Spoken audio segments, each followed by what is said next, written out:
Maroli railway ફાટક બંધ કરી તેના સ્થાને આ ઓવરબ્રિજનું નિર્માણ કરવામાં આવ્યું હતું। આશરે ₹32.90 કરોડના ખર્ચે બનેલો આ બ્રિજ 8.40 મીટર પહોળાઈ તથા 970 મીટર લંબાઈ ધરાવે છે। ખાસ કરીને મરોલી કાંઠા વિસ્તાર સહિત આસપાસના લગભગ 30 ગામોના લોકો રોજિંદી અવરજવર માટે આ ઓવરબ્રિજનો સીધો ઉપયોગ કરે છે।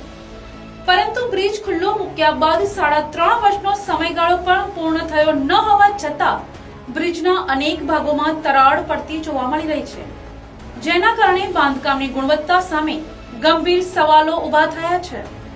વાહન ચાલકોમાં સલામતી અંગે ભયનો માહોલ સર્જાયો છે અને કોઈ મોટી દુર્ઘટના બને તે પહેલા તંત્ર દ્વારા તાત્કાલિક તપાસ અને જરૂરી કામગીરી કરવાની માંગ ઉઠી છે।